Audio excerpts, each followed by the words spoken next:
हम्म, तो मैं कल कहाँ पे था? डिसऑर्डर्स में मैंने एक डिसऑर्डर आपको करा दिया हुआ है।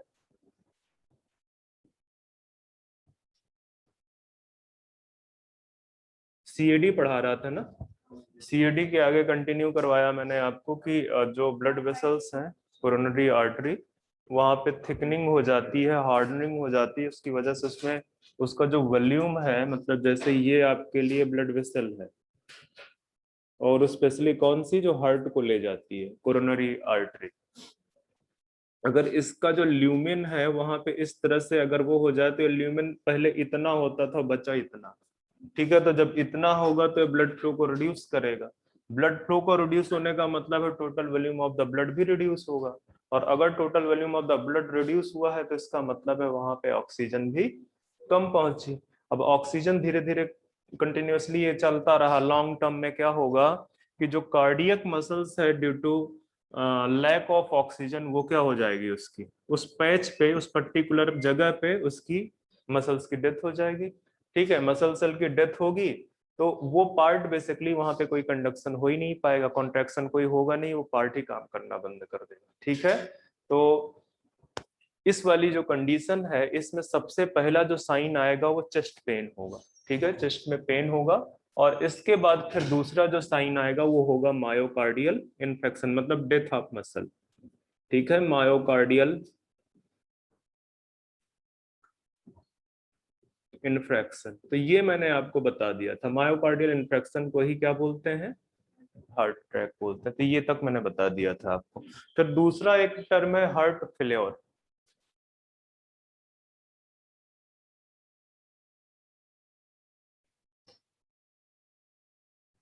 तो हार्ट फेल्योर में क्या होता है,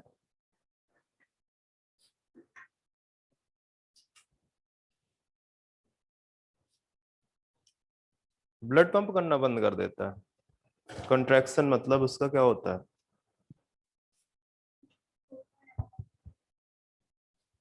मुझे जरा एक मिनट देख लेने दो, क्योंकि जो तरीका है पढ़ाने का उससे पढ़ाओगे तो बड़ा आसान हो जाता है, अदरवाइज।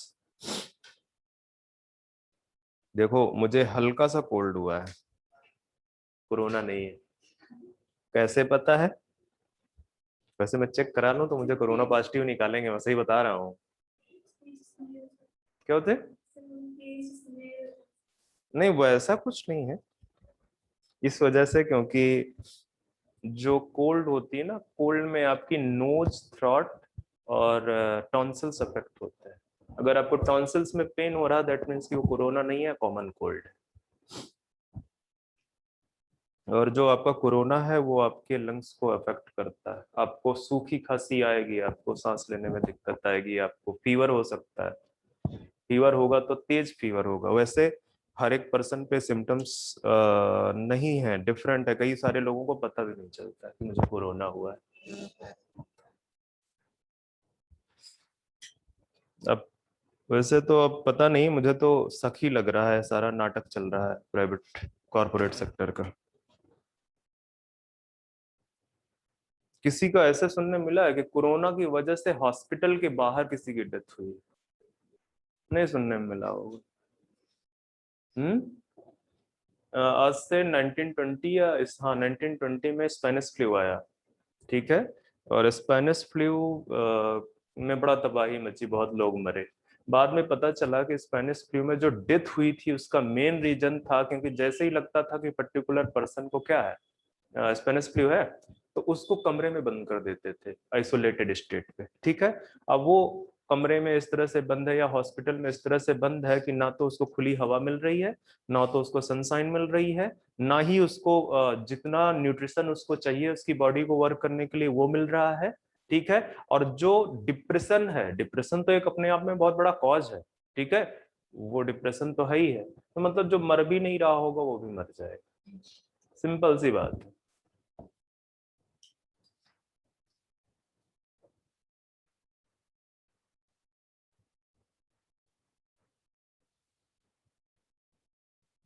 पूरा इकोनॉमी खत्म कर दे। पता है, अभी आप लोग थोड़ा सा नहीं समझते हो, पर थोड़ा बहुत समझाऊंगा तो समझ में आ जाएगा। मुझे एक चीज ढूंढ लेने दो, फिर बताता हूँ।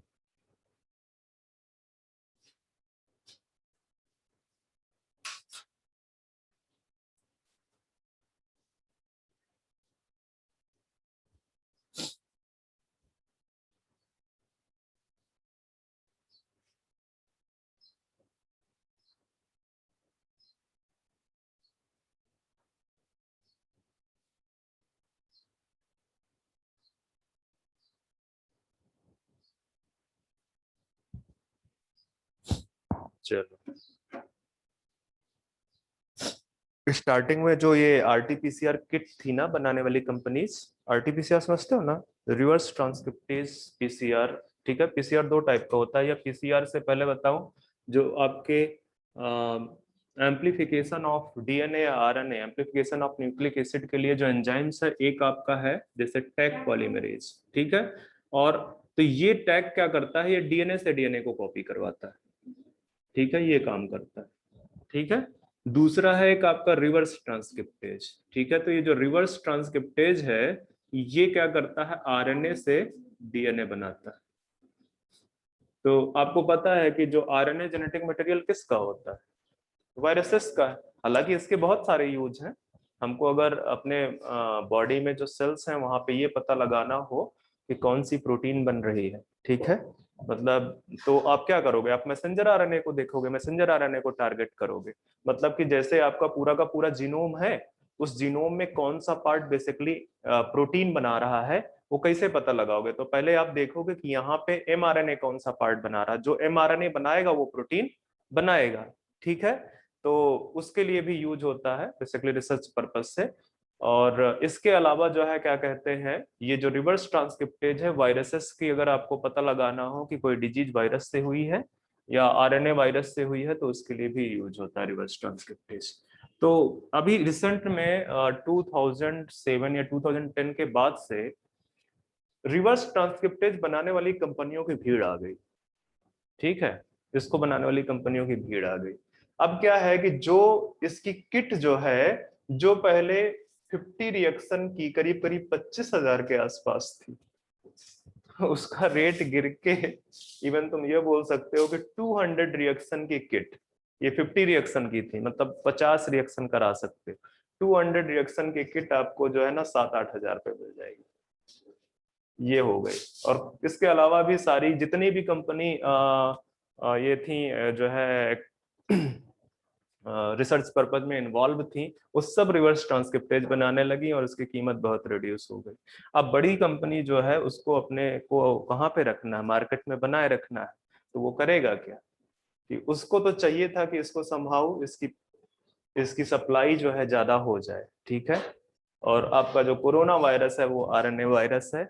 जैसे ही कोरोना वायरस आया, ये टेस्टिंग में ये किट यूज होना स्टार्ट हुई। स्टार्टिंग में अभी भी टेस्टिंग में कौन सी किट यूज हो रही है, आरटीपीसीआर किट यूज हो रही है। इसकी सप्लाई, इसकी डिमांड बहुत बढ़ गई। ठीक है, और मार्केट में सारी कंपनीज फिर से वैसे, समझ में आया। ये है कारपोरेट सेक्टर का पूरा कमाल। तो हो सकता है कि कहीं ऐसा ना हो कि इन्हीं लोगों ने खेल कर दिया हो। कोई बड़ी बात नहीं है, दिखाता नहीं है मूवीज में। जेम्स बॉन्ड की मूवीज देखना, स्पेशली अपना, I think sky fall, sky fall में ही शायद दिखाया गया है कुछ। स्काई फॉल देखना जेम्स बॉन्ड का, मुझे ये याद नहीं है कि आई थिंक 2015 के आसपास का मूवी। जेम्स बॉन्ड का, क्या बात करते हो, मिल जाएगा, अच्छे देखो तो। यूट्यूब में तो नहीं है, मिलेगा, सारा पेड कर दिया उसने, रेंट पे देता है वो। चलो खैर, मेरा तो ये था कि प्राइवेट सेक्टर का भी, कॉर्पोरेट सेक्टर का भी रोल हो सकता है। बाकी तो जो हो रहा है वो तो हो ही रहा है। दोबारा से आई थिंक महाराष्ट्र में लॉकडाउन होने वाला है। महाराष्ट्र में अकेले केसेस आ रहे हैं 50,000, 58,000 ऐसे ऐसे करके। चलो खैर, हम आते हैं हार्ट फेल्योर पे। इसको जो है ना कंजेस्टिव हार्ट फेल्योर भी बोलते हैं, कंजेस्टिव हार्ट। क्यों? क्योंकि जब ये कंजेस्टिव या हार्ट फेलियर हो रहा होता है तो उस समय लंग्स में कंजेशन स्टार्ट हो जाता है, ठीक है। कंजेशन ऑफ लंग्स अकर्स, और इसी वजह से कंजेशन ऑफ लंग्स में लंग्स में कंजेशन होने की वजह से इसको क्या बोलते हैं, कंजेस्टिव हार्ट फेलियर। और इसमें होता क्या है कि हार्ट इनएफिशिएंट हो जाता है किस चीज में, पंपिंग ऑफ द ब्लड में, ठीक है। तो आप लिख दो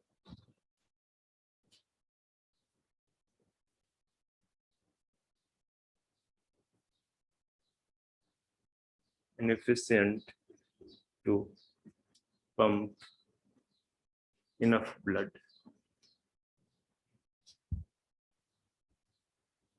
to the body part। इससे ज्यादा आपसे इसमें कुछ भी नहीं पूछे, ठीक है। तो हार्ट अटैक और आपका हार्ट फेलियर मैंने आपको बता दिया।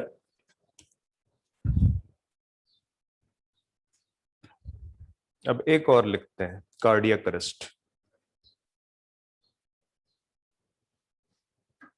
छोटे छोटे टर्म है, पूछ लेगा बच्चे तो भूलता बहुत है।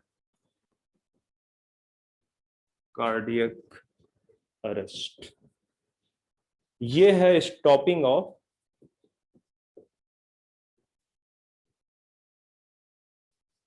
Heart beat. इससे ज्यादा आपको जानने की जरूरत है, ठीक है। अगर हार्ट बीट बंद हो जाए, ठीक है, तो उसको आप क्या बोलते हो कि कार्डियक अरेस्ट हुआ। तो हार्ट अटैक, हार्ट फेल्योर और कार्डियक अरेस्ट ये तीनों के तीनों क्या हैं, अलग चीजें हैं। एक और चीज लिख दो अगर लिखना चाहते हो, हालांकि एनसीईआरटी में इतना ही लिखा है। अकर्स बता दो किसकी वजह से होता होगा ये, due to defect in nodal tissue. Nodal tissue का मतलब है सीधे सीधे मेन नोडल टिश्यू आपका कौन सा है, इससे नोड। तो ये कार्डियक अरेस्ट के बाद मुझे नहीं लग रहा कोई डिसऑर्डर है आपका, कि है अभी नहीं, इससे बाद आपका कोई डिसऑर्डर नहीं है। अब बस एक टॉपिक इसका रह गया, blood vessels. Blood vessels finish कर देते हैं फिर आगे बढ़ते हैं। यहीं पे तुम हो अभी, चलो। तो मैंने आपको डिसऑर्डर्स में हाई बीपी बताया। हाई बीपी 140/90, मतलब अगर जो है नॉर्मल से 140/90 पहुंच जाए तो वो हाई बीपी है। पर ये क्वेश्चन पूछा जा चुका है, तो अब हाई बीपी से पूछेगा कि उसके लॉन्ग टर्म इफेक्ट क्या है। Long term effect of high BP, retina effect हो सकता है आपका, हार्ट, आपके किडनी पे प्रेशर पड़ सकता है, तो लॉन्ग टर्म में इनमें दिक्कत हो सकती है, ठीक है। इसके बाद फिर आपको मैंने बोला सीएडी, कोरोनरी आर्टरी डिजीज। तो कोरोनरी आर्टरी डिजीज में कई सारी हैं, आपके एनसीईआरटी में एथेरोस्क्लेरोसिस के बारे में मेंशन है। Atherosclerosis basically hardening of blood vessels है। Hardening of blood vessels calcium, fatty acids, cholesterol की वजह से होती है, ठीक है। और उसकी वजह से फिर ये आपका क्या होता है, जो सीएडी है मतलब एथेरोस्क्लेरोसिस, उसका उसका फाइनल आउटकम क्या होता है जाके, हार्ट अटैक। हार्ट अटैक को क्या बोलते हैं, मायोकार्डियल इन्फ्रैक्शन, ठीक है। तो वहां पे बेसिकली क्या हो जाती है, डेथ ऑफ कार्डियक मसल्स या कार्डियक टिश्यू भी बोल सकते हैं, ठीक है। तो ये सारी कुछ चीजें हैं जिनको आप याद रखना।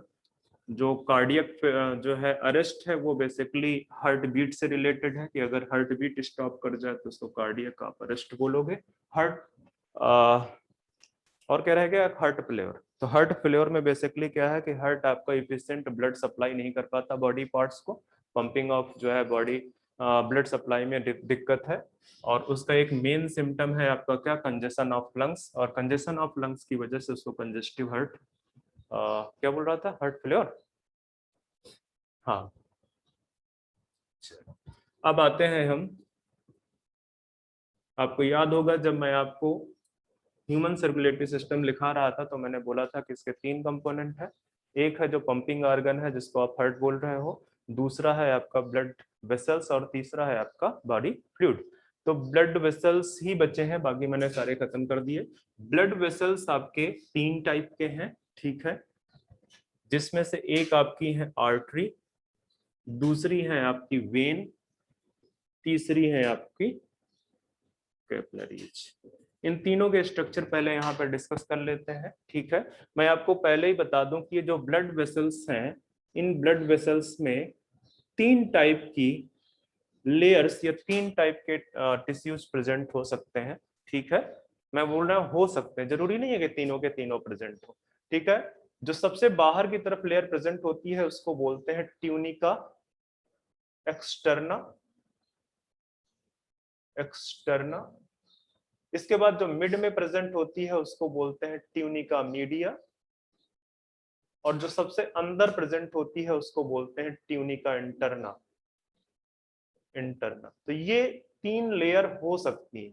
ठीक है, तीन लेयर हो सकती है, तो इन दोनों में तो तीन लेयर प्रेजेंट होती हैं, बट जो कैपिलरीज है उसमें सबसे इनर मोस्ट, ये इनर मोस्ट, इनर मोस्ट यही प्रेजेंट होती है, वो भी मॉडिफाई होती है कैपिलरीज में। ठीक है, तो आर्टरी में अगर मैं पिक्चर बनाऊं आर्टरी का, तो कुछ इस तरह से बनेगा। अभी आप मत बनाइएगा।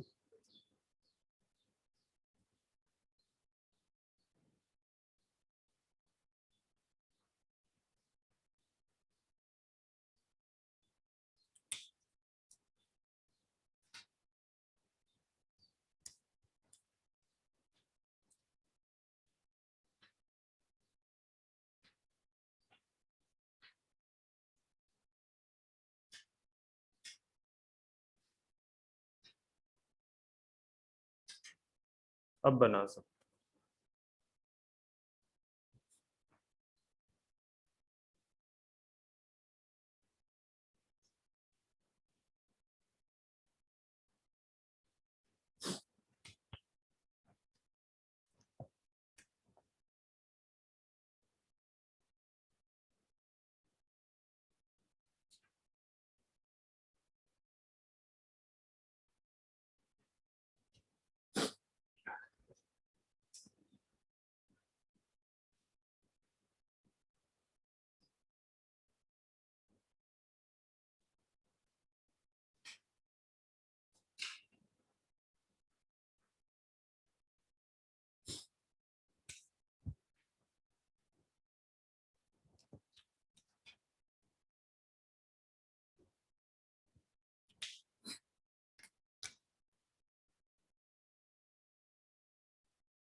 ये जो है, ये जो आपको दिख रहा है ये ल्यूमेन है। ठीक है, जो रेड से आपको नजर आ रहा है ये है ट्यूनिका इंटरना, सबसे इनर मोस्ट। ठीक है, तो यहाँ पे भी जो आपको रेड से नजर आ रहा है वो क्या है, ट्यूनिका इंटरना। जो आपको यहाँ ब्लू से नजर आ रहा है ये वाला पार्ट, ये वाला पार्ट ये है tunica media, tunica media.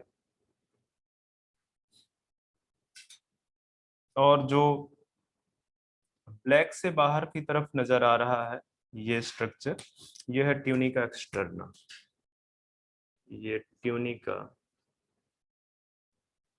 Externa.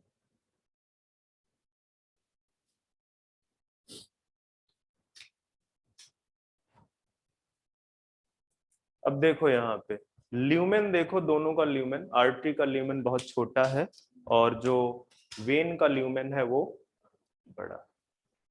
ठीक है, डिफरेंस देखना। जो ट्यूनिका मीडिया है वो आर्टरी के केस में काफी थिक है और वेन के केस में क्या है, थिन। ठीक है, ज्यादा थिक नहीं है। और ट्यूनिका इंटरना तो दोनों में सेम ही है। ठीक है, तो ये कुछ डिफरेंस है आर्टरी और वेन में कि आर्टरी का जो ट्यूनिका मीडिया है, ठीक है मैंने कुछ गलत नहीं लिखा, हाँ, ट्यूनिका जो मीडिया है आर्टरी का वो थिक होता है। क्यों? क्योंकि ये मस्कुलर होता है। कैसी मसल्स प्रेजेंट होती हैं यहाँ पे? स्मूथ मसल्स प्रेजेंट होती है। ठीक है, तो स्मूथ मसल की वजह से जो कॉन्ट्रैक्शन है, आपको टर्म नहीं मैं यूज करता बीच बीच में, वेसो कॉन्स्ट्रिक्शन या वेसो डायलेशन। ठीक है, तो वो ज्यादातर आपको कहाँ देखने को मिलती हैं? ज्यादातर हम किसके लिए बात करते हैं? आर्टरी के लिए बात करते हैं। ठीक है, तो बेसिकली ये जो स्मूथ मसल्स हैं इनमें जो कॉन्ट्रैक्शन एंड रिलैक्सेशन हो रहा है उसके वजह से, तो वो ज्यादा थिक होगी, ज्यादा मसल्स प्रेजेंट होंगी, तो वो ज्यादा कमांड होगा कॉन्ट्रैक्शन एंड रिलैक्सेशन में। ठीक है, ये जो कैपिलरी है, कैपिलरी में ये जो दिख रहा है ये एक्चुअली है क्या? Tunica interna. पर ये ट्यूनिका इंटरना को हम क्या बोलते हैं? क्या बोलते हैं?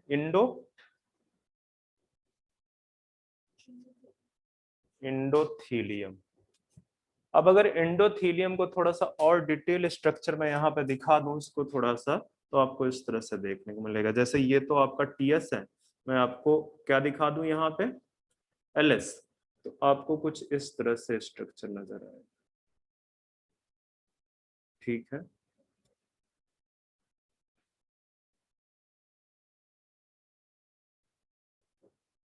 ये देखो बीच बीच में गैप है कि नहीं? इनसे डब्ल्यूबीसी वगैरह निकल के बाहर चली जाती हैं। ठीक है, डब्ल्यूबीसी कैसी है? अमीबॉयड सेल्स है, उनमें सीडोपीडियल मूवमेंट होता है, तो सीडोपीडिया की हेल्प से ये बाहर निकल जाते हैं। यहीं से क्या निकल जाते हैं आपके कुछ कुछ जो न्यूट्रिशन वगैरह है। ठीक है, वैसे तो डिफ्यूजन पूरी सरफेस ही उसकी डिफ्यूजन टाइप की है, तो उससे ही चला जाता है। पर ये याद रखना कि कैपिलरीज में सिर्फ आपका क्या प्रेजेंट होगा? Tunica interna. ठीक है, जिसको आप मोर पॉपुलरली इंडोथीसियम के नाम से जानते हो। अब यहाँ पे थोड़ा थोड़ा डिफरेंस देख लेते हैं। पिक्चर में तो मैंने आपको समझा दिया। आपके एनसीईआरटी में बहुत ज्यादा थ्योरेटिकल नहीं है, पिक्चर में उन्होंने तीनों चीजों को समझा रखा। तो देखना आप जाके एनसीईआरटी आज। ठीक है, उन्होंने सिर्फ पिक्चर बना के दिखा रखा हुआ है।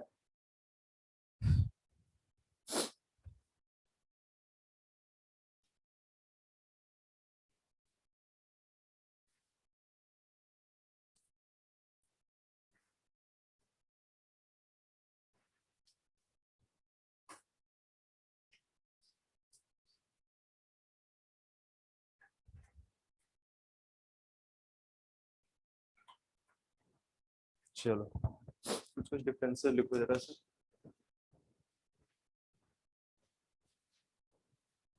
आरटी कहाँ से कहाँ के लिए ब्लड ले जाएगी?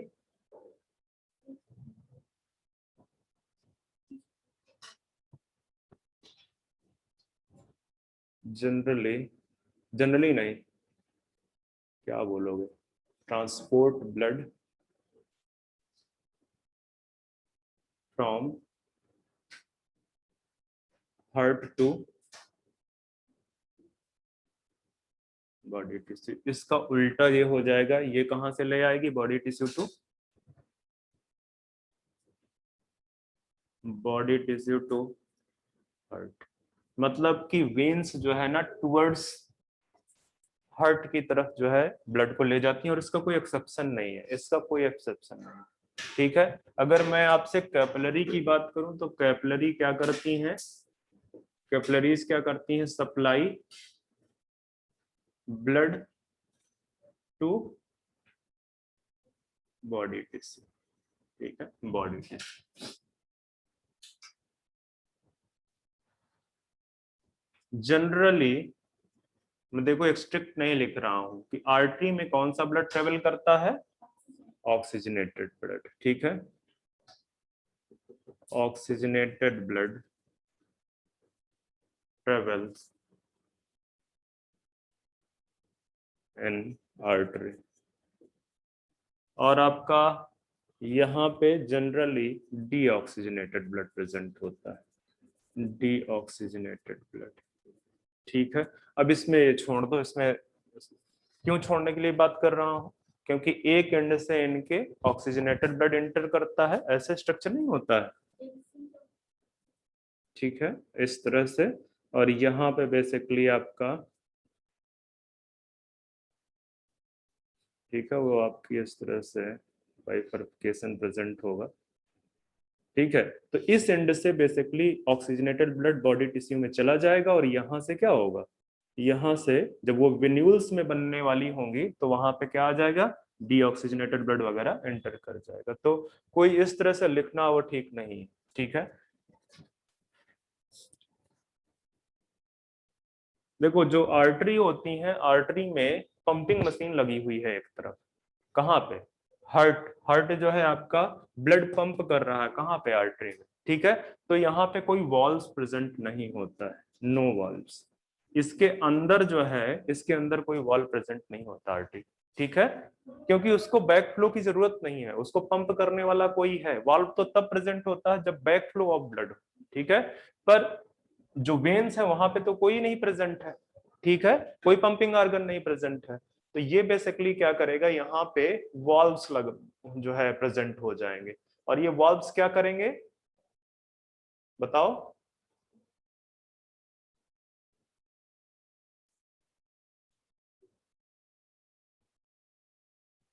Stop the back flow of. ठीक है, अच्छा, आर्टरी जो है आपकी ना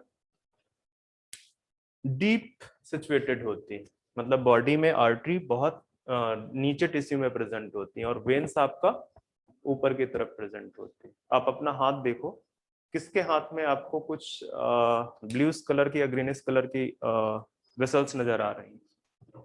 हाँ, दिख रही हैं कुछ, वो क्या है? सर सुनाई नहीं दे रहा है। क्यों बच्चा, ऐसा क्या हो गया भाई?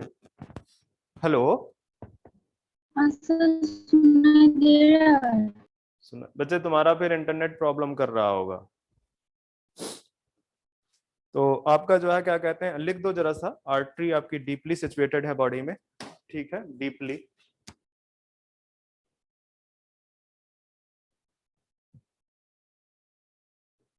जो आपकी ये वेन्स हैं ये सुपरफिशियली प्रेजेंट, सुपरफिशियली आपको ऊपर से जो दिख रही हैं, ग्रीनिश कलर है, कौन सा कलर है, ग्रीनिश ये सब। ठीक है, तो ये आपका वेन्स दिख रही है। ठीक है, वेन्स दिख रही है। अच्छा, इंजेक्शन कहाँ पे लगाया जाता है, आर्टरी में कि वेन्स में? वेन्स पे लगाया जाता है इंजेक्शन। ठीक है, ध्यान में रखना। क्या हुआ? हाँ हाँ, तो क्या हुआ, वेन से सप्लाई नहीं होगी क्या?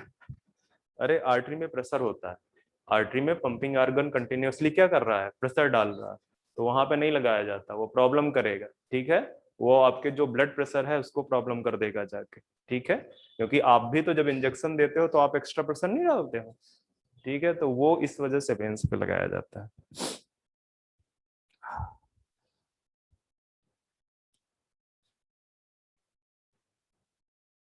चलो एक स्टेटमेंट के बाद मैं बंद कर दूंगा। बस एक ही डिफरेंस देख लो, इससे ज्यादा क्या करोगे।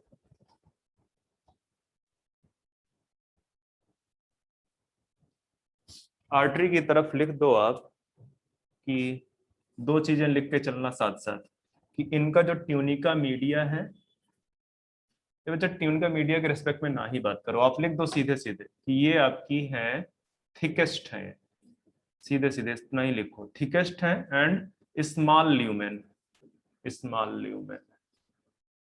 जो वेन्स है आपकी, ये इससे जो है क्या कहते हैं, थिन है, थिनर देन, सॉरी, हाँ थिनर ही लिखोगे, थिनर देन आर्टरी, आर्टरी से थिन है। एंड ल्यूमेन कैसा है इनका, लार्ज ल्यूमेन, लार्ज ल्यूमेन।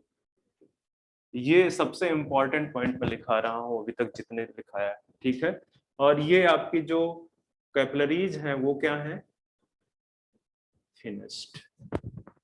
तो अगर थिकनिंग के रिस्पेक्ट में रेफरेंस पूछ ले, ऑर्डर पूछ ले, तो कैपिलरीज आपकी सबसे थिन है, फिर आपकी वेन्स है, और फिर आपकी आर्टरी है। ल्यूमेन के रिस्पेक्ट में बोलेगा तो चूंकि सबसे थिनेस्ट है तो ल्यूमेन सबसे छोटा किसका होगा, कैपिलरीज का, देन आपकी आर्टरीज का, फिर देन आपकी। तो यहां से मेरी तरफ से चैप्टर ओवर है। आते हैं second last chapter of human physiology, control and coordination.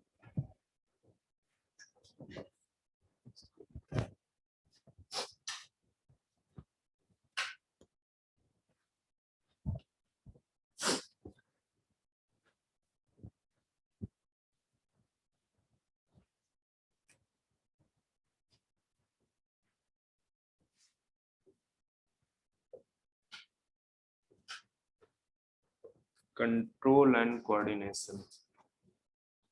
तो बॉडी के अंदर जो कंट्रोल और कोऑर्डिनेशन है, हम उसकी बात करने जा रहे हैं। देखो, आपके बॉडी में डिफरेंट ऑर्गन्स हैं, या बोलूं कि डिफरेंट ऑर्गन सिस्टम है, ठीक है। और उन ऑर्गन सिस्टम को अगर कोऑर्डिनेट करके ना चलाया जाए तो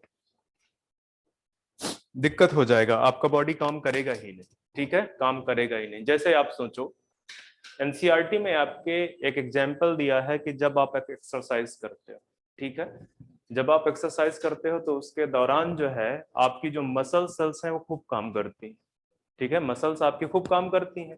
और मसल्स को अगर काम कर रहे हैं तो एनर्जी चाहिए, ठीक है।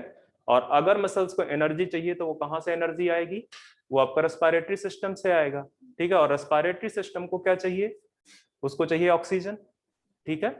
ऑक्सीजन कहाँ से आएगा, मतलब रेस्पिरेटरी सिस्टम पूरा का पूरा जो है उस ऑक्सीजन को लेने के लिए वर्क करना स्टार्ट करेगा, ठीक है। ऑक्सीजन जब आ जाएगी तो उस ऑक्सीजन को अब बॉडी टिश्यू में क्या करना है, सप्लाई करना है। तो आपका हार्ट ज्यादा तेजी से पंप करेगा उस ऑक्सीजन को, ठीक है। और इसके साथ में जो है क्या कहते हैं, जब आपका रेस्पिरेटरी प्रोसेस से जो है आपका जब एनर्जी बन रहा है, ठीक है, तो कुछ ना कुछ मेटाबॉलिक वेस्ट प्रोड्यूस होंगे, ठीक है। आप जो है जो भी एनर्जी सोर्स ले रहे हो बेसिकली फूड के फॉर्म में, वो उससे मेटाबॉलिक वेस्ट प्रोड्यूस होंगे।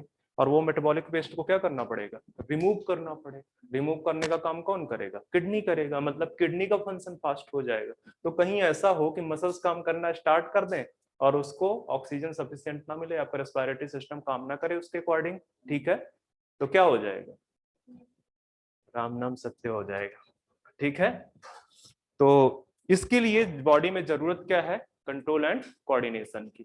तो आपके बॉडी में कंट्रोल एंड कोऑर्डिनेशन के लिए दो सिस्टम प्रेजेंट है, एक आपका है नर्वस सिस्टम और दूसरा है आपका एंडोक्राइन सिस्टम।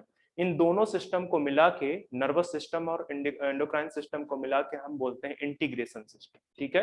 तो जो नर्वस सिस्टम है बेसिकली, देखो, न्यूरॉन्स की अपनी एक लिमिटेशन है, एंडोक्राइन सिस्टम की अपनी एक लिमिटेशन है, but still nervous system control में सबसे ऊपर है, ठीक है। सबसे ऊपर लेवल पे जो कंट्रोल कर रहा है वो आपका नर्वस सिस्टम है, ब्रेन है, ठीक है। सेंट्रल नर्वस सिस्टम को most of the part brain है, ठीक है। तो वो बेसिकली कंट्रोल कर रहा है। इसके बाद नर्वस सिस्टम की लिमिटेशन क्या है कि वो हर एक सेल तक पहुंच नहीं सकता है, ठीक है। तो हर एक सेल तक कोऑर्डिनेशन करने के लिए क्या है आपके बॉडी में, हार्मोन्स। हार्मोन्स कहां से रिलीज होते हैं, एंडोक्राइन सिस्टम से, ठीक है। तो वो क्या कहते हैं कि जो आपके नर्वस सिस्टम का अफेक्ट है वो पॉइंट टू पॉइंट है, ठीक है, मतलब एक प्लेस से एक पर्टिकुलर प्लेस तक पहुंचेगा।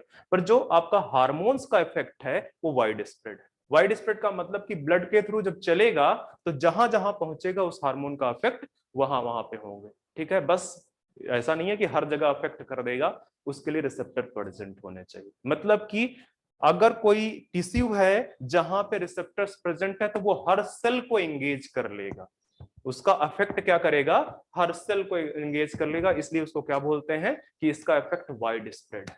और जो आपके नर्वस सिस्टम का इफेक्ट है वो पॉइंट टू पॉइंट है, क्योंकि वो इलेक्ट्रिकल कंडक्शन है, वो क्या है, जनरली आपको इलेक्ट्रिकल कंडक्शन दिखेगा वहां पे। तो कुछ कुछ चीजें इंट्रोडक्टरी पढ़ते हैं पहले, फिर आगे बढ़ेंगे।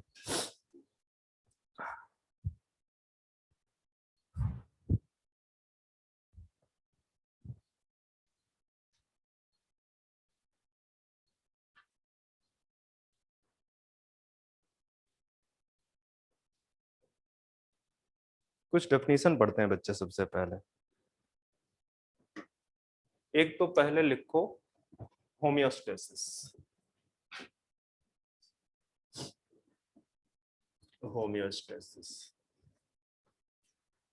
होमियोस्टेसिस क्या है? Maintenance of internal environment of the body is known as homeostasis. ठीक है,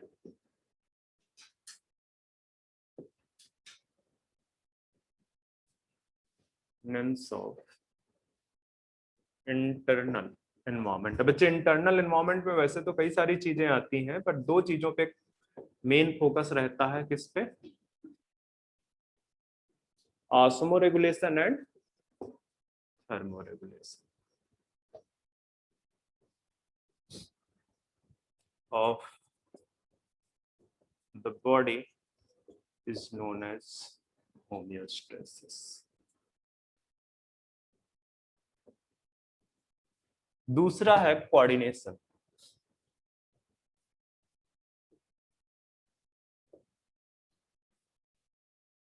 तो कोऑर्डिनेशन क्या है? एक बॉडी ऑर्गन का दूसरे बॉडी ऑर्गन के साथ काम करना, एक दूसरे के साथ एक दूसरे को कॉम्प्लीमेंट करते हुए काम करना, वो क्या कहलाता है? कोऑर्डिनेशन कहलाता है। तो इसको लिख दो, the process by which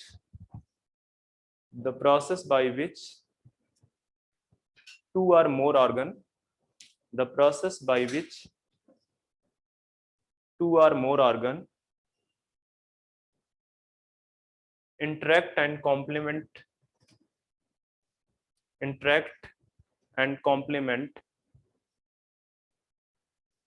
with each other। ठीक है, interact and complement with each other मतलब ऐसी प्रोसेस जहां पे दो या दो से अधिक ऑर्गन एक दूसरे को कॉम्प्लीमेंट करें, उनके मतलब एक दूसरे को के साथ इंटरेक्ट करें और उनके फंक्शन को क्या करें? कॉम्प्लीमेंट करें। तो वो जो प्रोसेस है, उस प्रोसेस को आप क्या बोलोगे? कोऑर्डिनेशन बोलोगे। ठीक है, क्या बच्चा छूट गया क्या? Yes sir.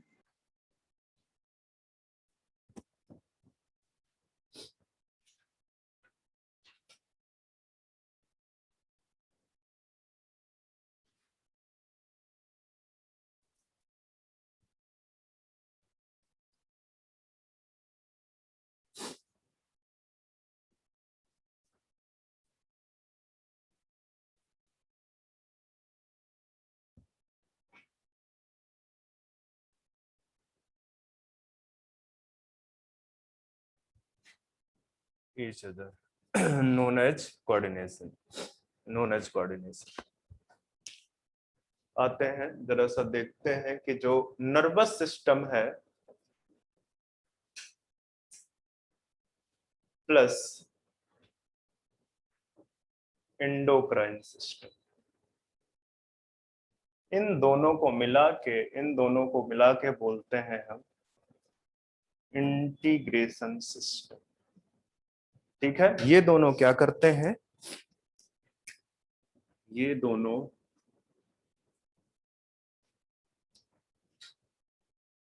Control and coordination of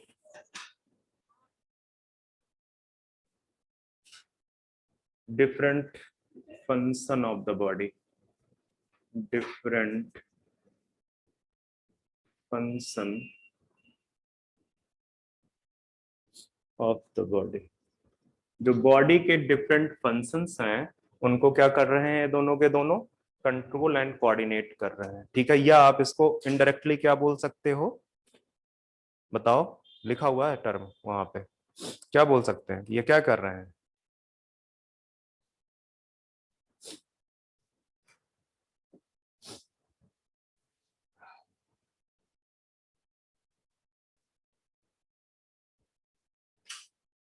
homeostasis maintain कर रहे हैं। ठीक है,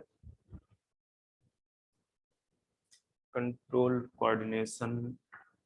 ठीक है, तो आपको पता चल गया कि ये जो डिफरेंट सिस्टम है ये क्या काम कर रहे हैं? होमियोस्टेसिस मेंटेन करने में, internal environment of the body. ठीक है, जो बॉडी के डिफरेंट फंक्शंस हैं उनको रेगुलेट कर रहे हैं। कंट्रोल एंड कोऑर्डिनेशन, मतलब रेगुलेट कर रहे हैं वो। चलो अब थोड़ा सा और देखते हैं। ये जो आपका नर्वस सिस्टम है,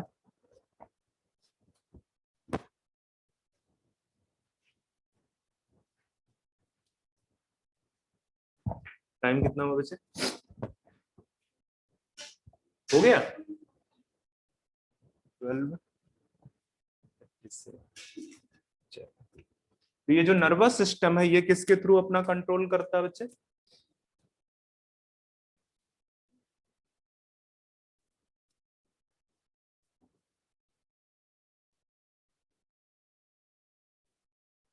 नर्व इम्पल्स। ठीक है, नर्व इम्पल्स काम करती है। और ये किसके थ्रू काम करता है? आपका एंडोक्राइन सिस्टम, हार्मोन्स के थ्रू, हार्मोन्स के थ्रू।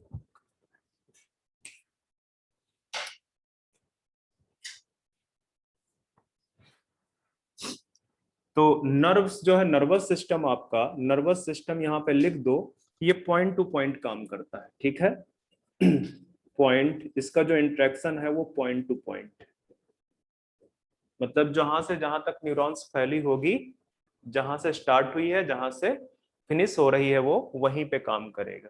अच्छा, नर्व इम्पल्स बेसिकली ये इलेक्ट्रिकल इम्पल्स है। ये क्या है? Electrical impulse. तो इसका स्पीड कैसा होगा? फास्ट होगा। ठीक है, रिस्पॉन्स कैसा होगा? इमीडिएट रिस्पॉन्स होगा, इमीडिएट रिस्पॉन्स होगा।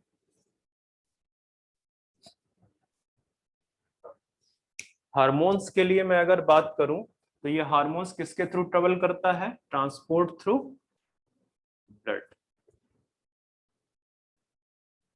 तो ब्लड की स्पीड तो ट्रांसपोर्ट की फिर कमी होगी। ठीक है, तो रिस्पॉन्स कैसा होगा? स्पीड भी इसकी स्लो स्पीड होगी।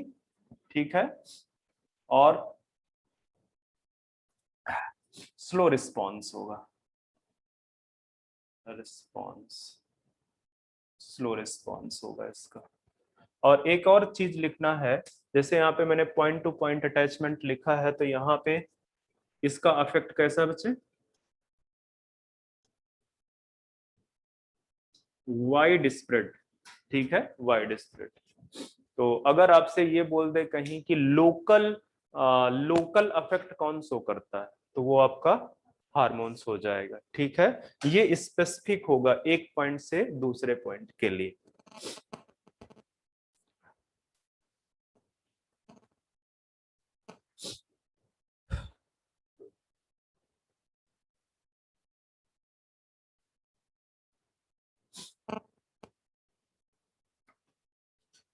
अच्छा, ये नर्व इम्पल्स में इस तरह से जोड़ दो अगर लिखना है आप, टारगेट टारगेट। नहीं भी करोगे तो कोई फर्क नहीं पड़ेगा, यहाँ पे भी आप बना सकते हो।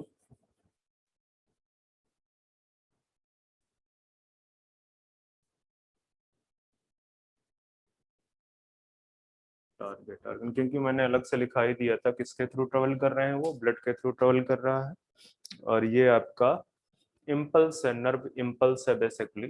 ठीक है, जो ट्रेवल कर रही है थ्रू न्यूरॉन्स, ये एक्सॉन वगैरह पार्ट है। अब इससे आगे चलते हैं, इंट्रोडक्टरी पार्ट में इससे आगे चलते हैं।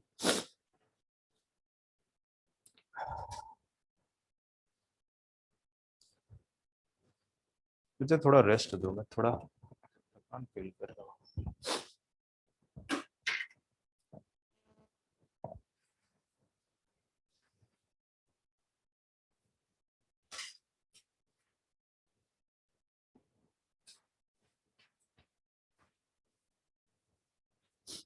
केमिस्ट्री आपकी कहाँ तक खत्म हो गई है? हम्म, अच्छा, और बायो सही है? इकोलॉजी सारे पढ़ डाले हो सारे बच्चे? बच्चे ऑनलाइन में जो पढ़ रहे हैं, इकोलॉजी पढ़ी कि नहीं आप लोगों ने? Yes sir. नहीं, ये तो मुझे लग रहा है ना माइनूर की आवाज है। उसने तो पढ़ ही रखा है। Yes, sir, पढ़ी। अच्छा, पढ़ना स्टार्ट कर दो जिन लोगों ने नहीं पढ़ा। अच्छा, मैंने एक चैप्टर भेजा था, क्या नोट्स में कुछ विजिबिलिटी में फर्क था क्या? हम्म, माइक्रोब्स इन। राइटिंग में प्रॉब्लम है, समझ में कोई भी टॉपिक नहीं आ रहा है। अच्छा, राइटिंग में दिक्कत है, हाँ? Yes sir. कोशिश की हो पढ़ने की, बस ऊपर से पलट लिए हो? नो सर, पढ़े थे उस टॉपिक अच्छा, तो में। मुझे बताना चाहिए था ना बाद में कि कहाँ पे ये चीज समझ नहीं आ रही। हम्म, जब तक मुझे नहीं बताओगे तो कैसे पता चलेगा मुझे? उसमें लास्ट के 2 पेज में राइटिंग थोड़ा सा बहुत फास्ट करना पड़ा था मुझे, क्योंकि वो अभी का प्रिपेयर्ड नहीं है, पहले का प्रिपेयर्ड है। तो वो लास्ट के 2 पेजेस में है दिक्कत, बाकी। वो सर बुक में मतलब मैं रेफर कर ली थी एनसीईआरटी बुक से। अच्छा, वो बना ही एनसीईआरटी से है। अगर एनसीईआरटी किताब रखते सामने तो समझ ही आ जाता पूरा। यस।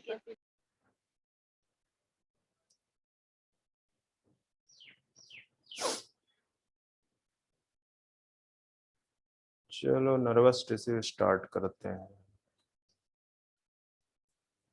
जो रह गया था। मेरी हिम्मत नहीं पड़ रही है असल में।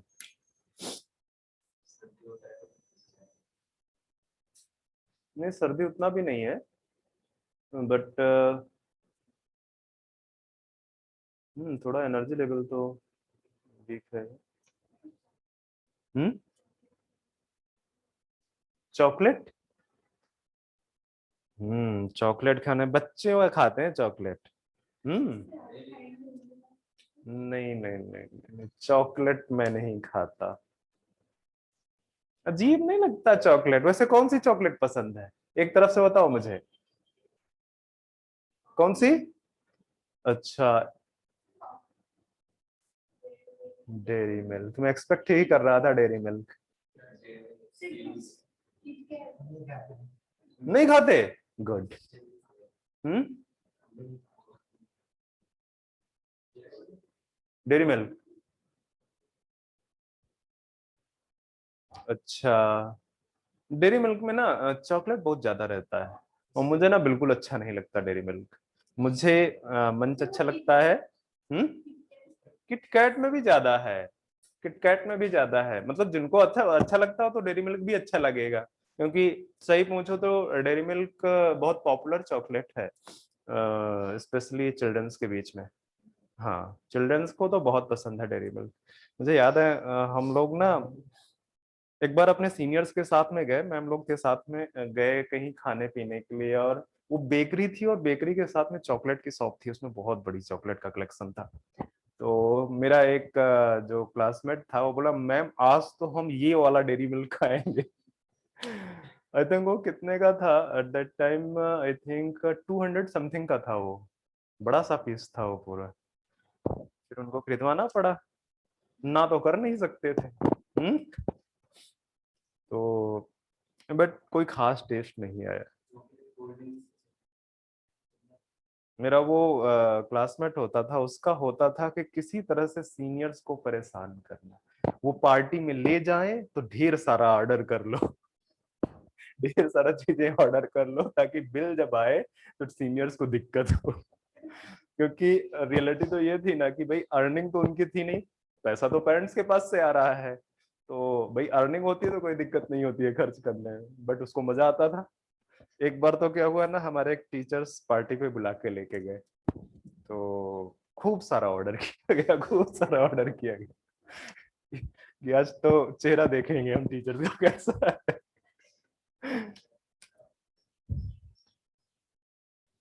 बट वो कॉलेज डेज बड़े सही रहते हैं। वैसे तो यूनिवर्सिटी में था मैं, तो सही रहता है।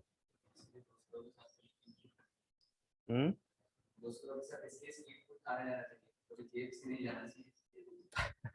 वैसे मैं तो कभी स्ट्रीट फूड खाने में इंटरेस्टेड नहीं रहता था।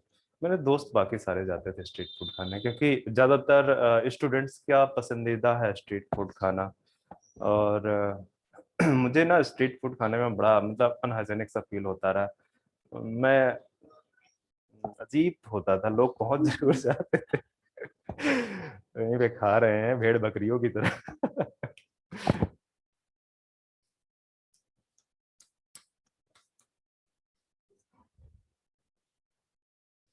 फिर उसके बाद मेरा पीएचडी स्टार्ट हो गया। पीएचडी में तो पता ही नहीं होता था, at every time lab, at every time बकवास जिंदगी हो गई थी पूरी तरह से।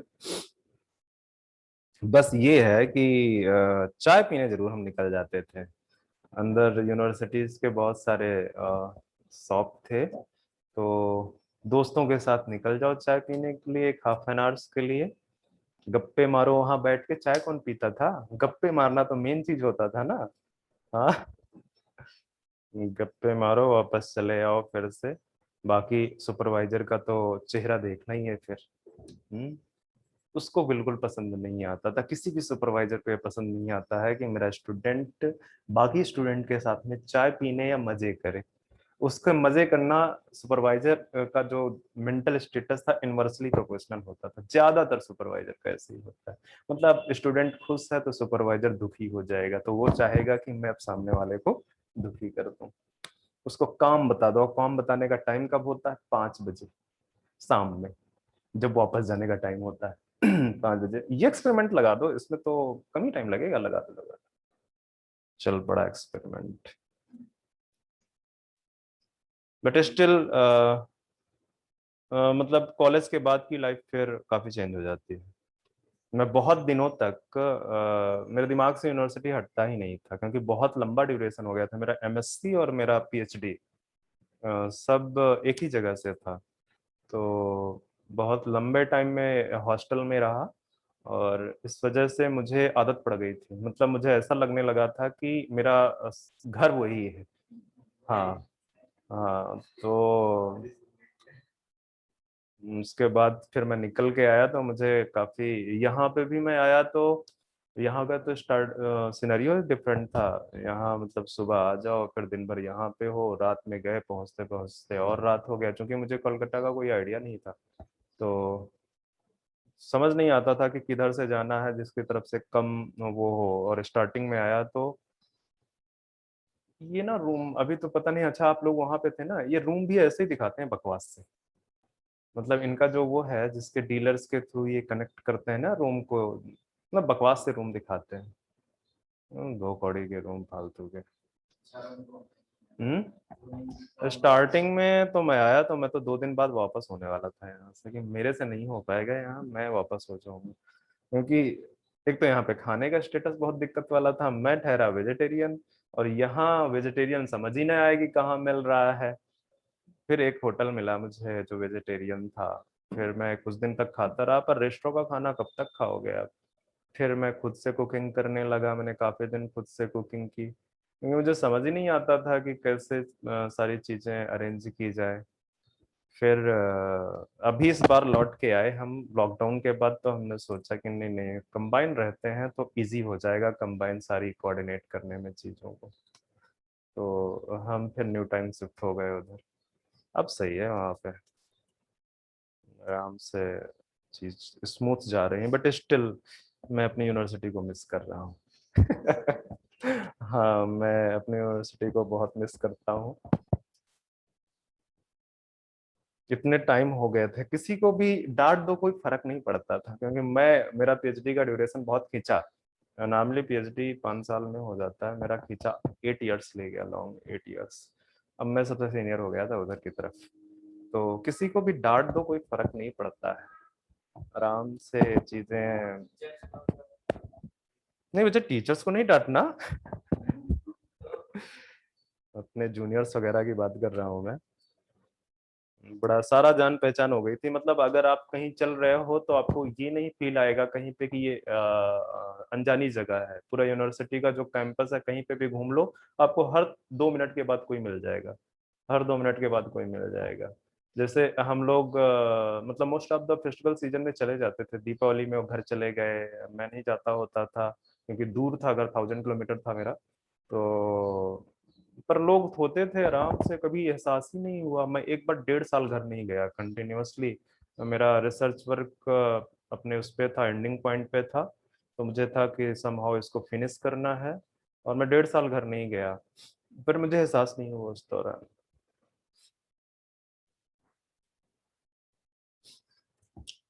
चलो हम स्टार्ट करते हैं। बेचारे ऑनलाइन वाले बच्चे बोर हो रहे होंगे। क्यों बच्चों, बोर हो रहे हैं को नहीं?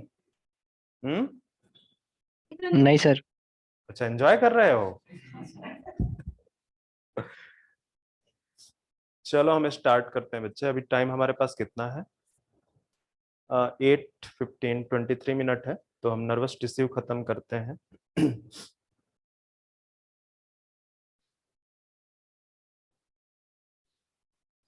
ठीक है।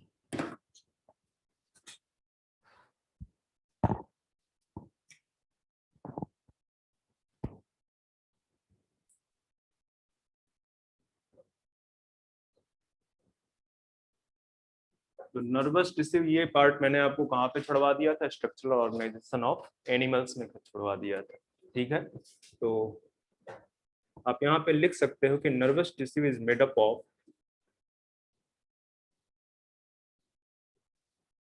न्यूरॉन्स या nerve cell and some other cells which support neurons in neurons। ठीक है, तो अगर यहाँ पे मैं देखूं कि कौन कौन सी सेल्स हैं, तो एक तो आपकी न्यूरॉन्स हैं नर्वस टिश्यू में। ठीक है, ये टोटल कितने हैं करीब करीब? अगर आप एनसीईआरटी पलटोगे तो एनसीईआरटी में लिखा हुआ है कि न्यूरॉन्स जो है, जितनी भी न्यूरॉन्स पाई जाती है उनके उनसे उनके क्या कहते हैं, करीब करीब मोर देन हाफ पार्ट। ठीक है, मतलब जितना भी न्यूरॉन नर्व टिश्यू में सेल्स हैं, उसका मोर देन हाफ पार्ट कौन सी सेल्स हैं बेसिकली?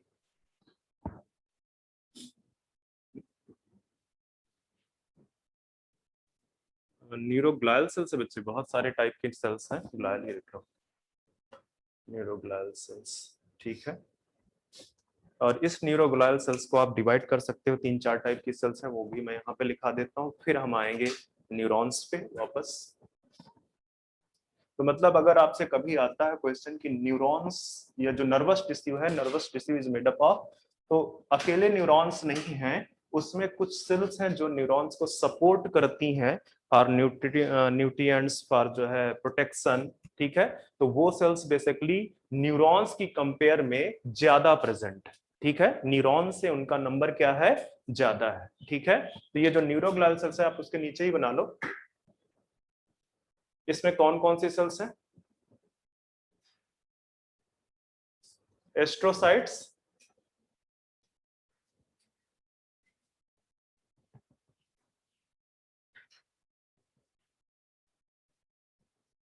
ओलिगोडेंड्रोसाइट और माइक्रोग्लियल सेल्स। ठीक है, तो जो एस्ट्रोसाइट्स हैं बच्चे, ये क्या काम करती हैं फंक्शन? ये इसको बाद में डिटेल बाद में लिख लेंगे, अभी बस छोड़ दो इसको, अभी छोड़ दो कि इतने टाइप की सेल्स आपको मिलेंगे। अब सबसे पहले उठा लेते हैं न्यूरॉन्स। ठीक है, सबसे पहले न्यूरॉन्स उठा लेते हैं, क्योंकि ये मेन सेल्स हैं जो है बेसिकली जो कंट्रोल एंड कोऑर्डिनेशन है उसमें पार्टिसिपेट करती हैं। तो न्यूरॉन्स को देखें जरा सा कि किस तरह के करेक्टरिस्टिक फीचर पाए जाते हैं न्यूरॉन्स में, फिर उसके स्ट्रक्चरल पार्ट पे चलेंगे। ठीक है,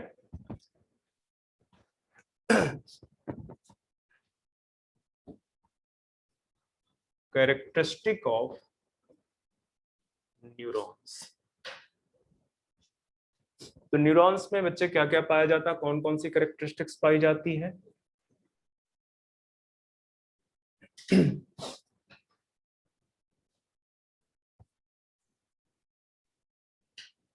या इस तरह से लिखो पहले आप, सेंसरी। सेंसरी का मतलब है कि ये स्टिमुली को क्या करती हैं?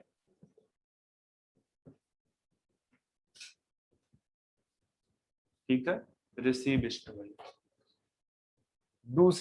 दूसरा क्या करेगी?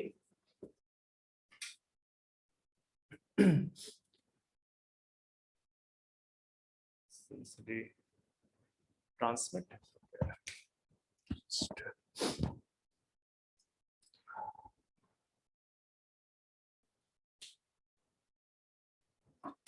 कंडक्टिविटी,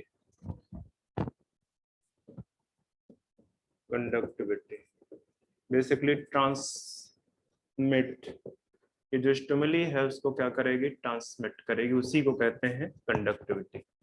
तीसरी है एक्साइटेबिलिटी।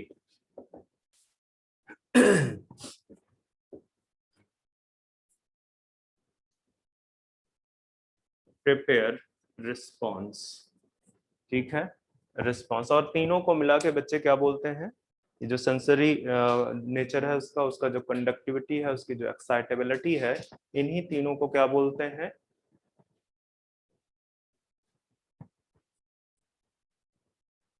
इरिटेबिलिटी, ठीक है। और इरिटेबिलिटी बेसिकली दिस इज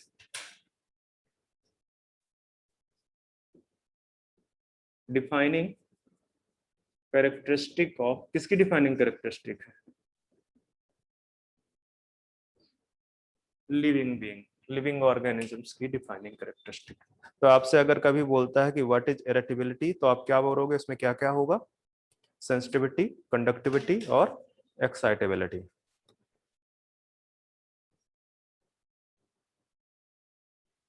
अच्छा, अगर मैं ये तीन ऑप्शन तो मैंने दे ही दिया कि जो न्यूरॉन्स हैं उनमें सेंसरी नेचर होता है, ठीक है, उनमें कंडक्टिविटी होती है, उनमें क्या होता है? एक्साइटेबिलिटी होती है, ठीक है। तो इसके अलावा अगर मैं बोल दूं कि क्या कॉन्ट्रैक्टिबिलिटी होती है क्या यहाँ पे? एक बार क्वेश्चन पूछा गया, उसमें 4 ऑप्शन थे कि which of the following is not a characteristic of neurons, इनमें तीनों थे ये, ठीक है। तो contractibility is the characteristic feature of muscles, muscles का फीचर है कॉन्ट्रैक्टिबिलिटी, ठीक है, न्यूरॉन्स का नहीं है। जबकि अगर आप जो है क्या कहते हैं मसल्स में देखोगे तो मसल्स में भी क्या प्रेजेंट है? एक्साइटेबिलिटी प्रेजेंट है और कंडक्टिविटी प्रेजेंट है। तो ध्यान में रखना कि एनसीईआरटी ने इनका नाम नहीं लिया है, एनसीईआरटी ने बोला है कि जो न्यूरॉन्स हैं they receive stimuli, they transmit stimuli and they prepare response. Sensory कहाँ है? Just information. स्टिमुली रिसीव करने का क्या मतलब है कि जैसे ही स्टिमुली आती है तो स्टिमुली लेके तो कोई और आता है ना, उस स्टिमुली से वो क्या हो जाता है? वो एक्साइट हो जाता है, और एक्साइट होता है तो वो जो इम्पल्स है उसको क्या कर देता है? कंडक्ट कर देता है from one part two other part.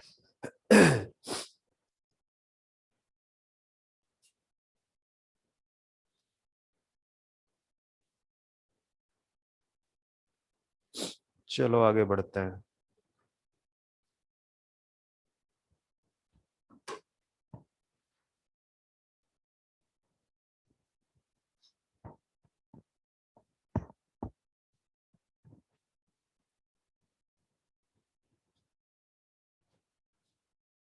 वैसे जहाँ पे आपने वो लिख रखा हुआ है क्या, न्यूरोग्लियल सेल्स, वहां पे एक पॉइंट लिख दो, नहीं तो मैं भूल जाऊंगा। वहां पे एक पॉइंट लिख दो, पैकेजिंग ऑफ न्यूरॉन्स में इन्वॉल्व, पैकेजिंग ऑफ न्यूरॉन्स, इतना लिख देना, पैकेजिंग ऑफ न्यूरॉन्स। कहाँ पे लिखोगे? जहां पे आपने न्यूरोग्लियल सेल्स लिख रखा होगा, ठीक है। ये क्या करती हैं? ये न्यूरॉन्स को सपोर्ट करती हैं, ठीक है। बेसिकली और भी काम है बट पैकेजिंग में इन्वॉल्व है, बाकी काम हम बाद में डिस्कस करेंगे, बाकी काम हम बाद में डिस्कस करेंगे। अब आ जाते हैं हम न्यूरॉन्स पे, ठीक है। तो न्यूरॉन्स में ये तो मैंने बता दिया कि जो नर्वस टिश्यू है आपका, nervous tissue is made up of neurons, ठीक है, और मोर than half part of the nervous tissue is made up of neuroglial sales, ठीक है। अब आते हैं कि जो ये नर्वस सिस्टम है, ये बेसिकली नर्वस सिस्टम किससे मिलके बना हुआ है? नर्वस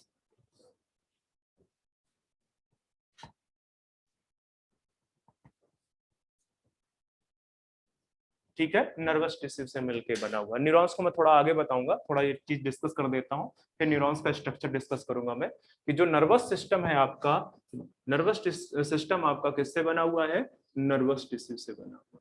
ठीक है, मतलब कहने का कि नर्वस सिस्टम के अंदर आपको न्यूरॉन्स प्लस न्यूरोग्लियल सेल्स दोनों के दोनों मिलेंगे। ठीक है, इसी वजह से ब्रेन ट्यूमर होता है। आपको पता है ना कि जो न्यूरॉन्स है, न्यूरॉन्स में डिवीजन कैपेसिटी तो होती नहीं है, और बिना डिवीजन कैपेसिटी हुए आपका कैंसर हो ही नहीं सकता, ट्यूमर्स हो ही नहीं सकता है। ठीक है, ट्यूमर्स क्या है, अनकंट्रोल्ड सेल ग्रोथ है। ठीक है, तो चूंकि न्यूरॉन्स में तो सेल ग्रोथ होती ही नहीं है, ठीक है, डिवीजन तो होता ही नहीं है, तो वो बेसिकली न्यूरोग्लियल सेल्स है जिनकी वजह से वहां पे ट्यूमर फॉर्मेशन होता है। ओके, तो ये जो नर्वस सिस्टम है, देखते हैं दो टाइप से आप इसको डिवाइड कर सकते हैं।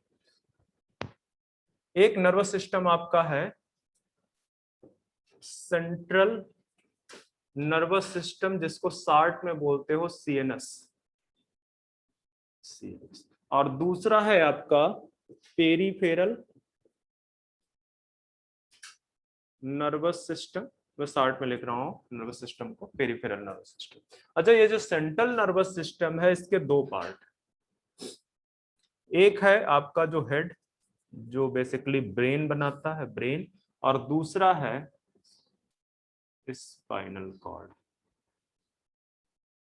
Spinal cord. ठीक है, अब ये जो पेरिफेरल नर्वस सिस्टम है, इस पेरिफेरल नर्वस सिस्टम में इसको फर्दर डिवाइड करेंगे हम, दो कैटेगरी में डिवाइड कर देते हैं। कौन कौन सी कैटेगरी है, एक सोमैटिक नर्वस सिस्टम है और दूसरा ऑटोनॉमिक नर्वस सिस्टम है। ठीक है,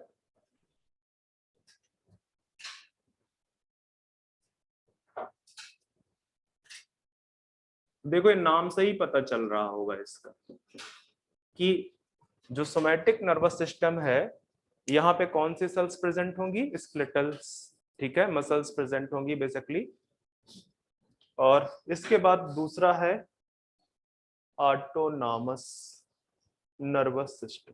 ठीक है, यहीं पे रोक लो इसको, इसको यहीं पे रोक लो। अब देखते हैं थोड़ा सा, अगर मैं यहाँ पे बॉडी बना दूं ह्यूमन की, ये हेड हो गया, जस्ट ग्राफिकल रिप्रेजेंटेशन बना रहा हूं, और ये आपकी क्या हो गई, बैकबोन हो गई। तो बैकबोन के अंदर, वर्टिब्रल कॉलम के अंदर क्या प्रेजेंट होता है बच्चे, स्पाइनल कार्ड। तो ये जो पार्ट आपको दिख रहा है, ये पार्ट बेसिकली किसका है, ये सेंट्रल नर्वस सिस्टम। ठीक है, ये ब्रेन है, ये ब्रेन है, ठीक है, और ये आपका है अब स्पाइनल कार्ड, स्पाइनल कार्ड। ठीक है, और ये दोनों मिलके क्या बनाते हैं, सीएनएस बनाते हैं। ठीक है, तो पेरिफेरल नर्वस सिस्टम क्या होगा, बॉडी ऑर्गन्स, जैसे ये मैं खड़ा हो जाऊं तो मेरा बॉडी ऑर्गन्स मतलब वर्टिब्रल कॉलम और मेरे ब्रेन को छोड़ के जो अदर बॉडी ऑर्गन्स है, जहां पे कोऑर्डिनेशन करना है, कम्युनिकेशन करना है, तो वो पार्ट बनाएगा किसको, पेरिफेरल नर्वस सिस्टम को। मतलब कि यहां से इस तरह से, इस तरह से जो भी बेसिकली न्यूरॉन्स आई या गई है, सेंसरी या मोटर, ठीक है, ये सारा का सारा क्या बनाएगा, पेरिफेरल नर्वस सिस्टम बनाएगा। तो ये जो रेड से शो हो रहा है, ये बेसिकली किसका पार्ट है, पीएनएस का पार्ट है। ठीक है, पीएनएस का पार्ट, मतलब ये जो पार्ट आप देख रहे हो, सिर्फ इसको छोड़ के आपको जितना भी पार्ट दिखेगा वो सब पेरिफेरल नर्वस सिस्टम। कोई भी ऑर्गन, कोई भी मसल, ठीक है, जैसे अगर मेरे हाथ पे कोई पिंच करता है तो मुझे कैसे पता चलता है, थ्रू पेरिफेरल। ये पेरिफेरल नर्वस सिस्टम किसको रिपोर्ट करेगा, आपके ब्रेन या स्पाइनल कार्ड को रिपोर्ट करेगा। ठीक है, इसके बाद वहां पे इंफॉर्मेशन क्या होगी, प्रोसेस होगी। मतलब कहने का क्या है, ये जो सेंट्रल नर्वस सिस्टम है, ये किस चीज के लिए प्रेजेंट है, वहां पे प्रोसेसिंग ऑफ इंफॉर्मेशन। ठीक है, तो आप लिख सकते हो, अगर यहाँ पे लिखना चाहो कि सेंट्रल नर्वस सिस्टम का काम क्या है, प्रोसेसिंग ऑफ इंफॉर्मेशन। जो इंफॉर्मेशन की प्रोसेसिंग का काम है वो बेसिकली सेंट्रल नर्वस सिस्टम करेगा। तो फिर ये क्या करेगा, ये रिसीव करेगा, उसको लेके कहां पे आएगा, सेंट्रल नर्वस सिस्टम में। फिर जब ये कमांड देगा तो फिर लेके कहां पे जाएगा, टारगेट ऑर्गन पे या इफेक्टर ऑर्गन पे। ठीक है, तो बात समझ में आ रहा है कि देखो ये किसके साथ कनेक्टेड है, जो पेरिफेरल नर्वस सिस्टम है किसके साथ कनेक्टेड है, स्पाइनल कार्ड के साथ में। ठीक है, तो इसी वजह से क्या होता है कि दो चीजें होती है, कि या तो कुछ कंट्रोल हमारे कहाँ पे आ जाते हैं, स्पाइनल कॉर्ड पे। जैसे हम गाड़ी चलाते हैं, बाइक चला रहे हैं, ठीक है, कोई चीज सामने आती है तो हमको दिमाग यूज नहीं करना पड़ता, ब्रेक अपने आप जो है चल जाता है, ठीक है, ब्रेक आप अपने आप यूज कर लेते हो। तो एक्चुअली वो कंट्रोल कहाँ पे आ गया है, आपके स्पाइनल कॉर्ड पे। मतलब कि कोई इंफॉर्मेशन जाती है तो स्पाइनल कॉर्ड से ही उसको कमांड मिल जाती है और वो बेसिकली वहीं से रेगुलेट हो जाती है, ठीक है। बाकी कुछ चीजें हैं जो स्पाइनल कॉर्ड के थ्रू कहाँ पे पहुंचती हैं, ब्रेन पे पहुंचती हैं, वहां पे पूरी प्रोसेसिंग होती है, फिर कमांड मिलती है, और कमांड मिलने के बाद जो है क्या कहते हैं, हम रिस्पॉन्ड करते हैं, ठीक है। जैसे आपको जो है क्या कहते हैं, कोई चीज बताई जाए, क्या बोलते हैं, जैसे जैसे वैसे तो सारे रिफ्लेक्सेस ही हैं जो दिमाग में मेरे एग्जांपल्स आ रहे हैं, वो सारे रिफ्लेक्सेस, ठीक है। जैसे कि फ्लैश ऑफ लाइट आपके आंखों पे जो है डाली जाए तो आप तुरंत क्या करते हो, आंखें तुरंत जो पलक है वो बंद हो जाती है, ठीक है। ये भी एक टाइप का रिफ्लेक्स है। आपके सामने कोई अच्छा सा खाने का रखा जाए स्वीट, तो आपका जो स्लाइवेशन होने लगता है वो क्या है, वो भी एक रिफ्लेक्स है, ठीक है। तो रिफ्लेक्स तो मैं आगे डिस्कस करूंगा। जो रिफ्लेक्स बेसिकली ज्यादातर रिफ्लेक्सेस आपका जो है स्पाइनल कॉर्ड कंट्रोल करता है, कुछ रिफ्लेक्सेस को जरूर ब्रेन कंट्रोल करता है। तो रिफ्लेक्स भी आपके सिलेबस का पार्ट है, तो वो तो पढ़ाऊंगा ही, ठीक है। तो ये बेसिकली आपका प्रोसेसिंग ऑफ इंफॉर्मेशन का काम कर रहा है। और ये बेसिकली जो पेरिफेरल नर्वस सिस्टम है, ये क्या करता है,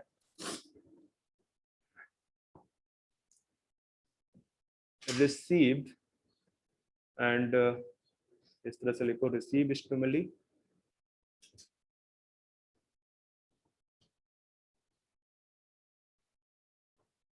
रिसीव एंड ट्रांसमिट लिखो बच्चे, receive and transmit stimuli.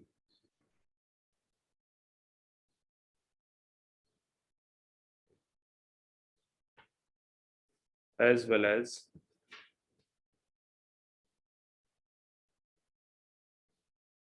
respond to that stimuli.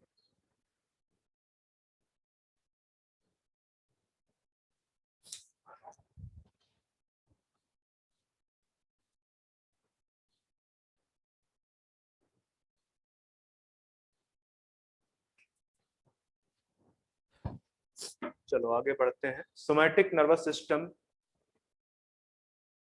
Voluntary है, ये लिख दो, वॉलंटरी है। ये किसको कंट्रोल करता है, control skeletal muscles, skeletal muscles को कंट्रोल करता है। जो ऑटोनॉमिक नर्वस सिस्टम है, इसको आप फर्दर दो कैटेगरी में डिवाइड कर दो। कौन कौन सी कैटेगरी है, सिंपैथेटिक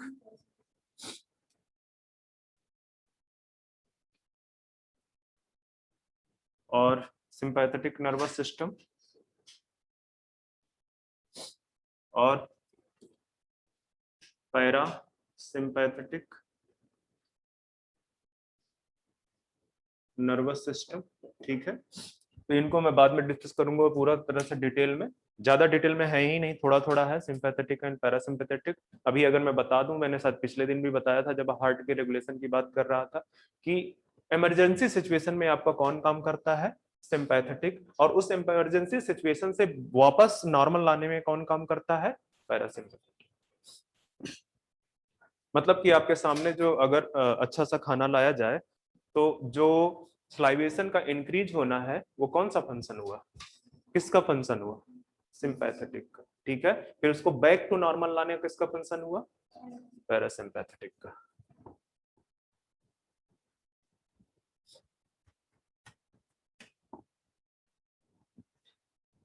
इसके अलावा आपका एक और सिस्टम है, विसरल नर्वस सिस्टम, जो एनसीईआरटी लिखता है कि जो विसरल नर्वस सिस्टम है, this is the part of, किसका पार्ट है ये, पेरिफेरल नर्वस सिस्टम। इसी तरह से याद रखना है इसको कि पार्ट है नर्वस सिस्टम का।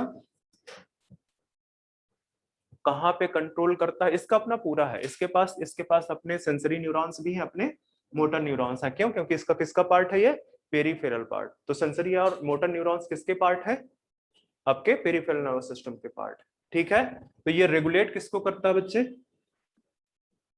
Regulates visceral organ of the body, body के अंदर जो विसरल ऑर्गन है उनको क्या करता है, रेगुलेट करता है। ठीक है, तो ध्यान में रखना इस चीज को, विसरल नर्वस सिस्टम रेगुलेट करता है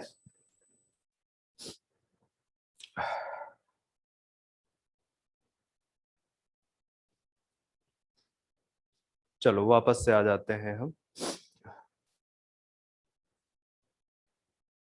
न्यूरॉन्स पे। अब न्यूरॉन्स के स्ट्रक्चर को डिस्कस करेंगे पूरा, ज्यादा तो हो नहीं पाएगा, जो थोड़ा बहुत होगा। इधर का हो गया था ना, एनसीईआरटी मेरे नोट्स के साथ साथ पढ़ते रहोगे तो बहुत अच्छा है। यहाँ से मैं पढ़ाता हूँ, उसके बाद अगर आप एनसीईआरटी तुरंत पढ़ लेते हो तो बहुत स्पीड में चला जाएगा, क्योंकि ज्यादातर पार्ट मेरे नोट्स का एनसीईआरटी का है। ठीक है, तो न्यूरॉन्स के स्ट्रक्चर की बात मैं कर रहा हूँ, structure of neurons.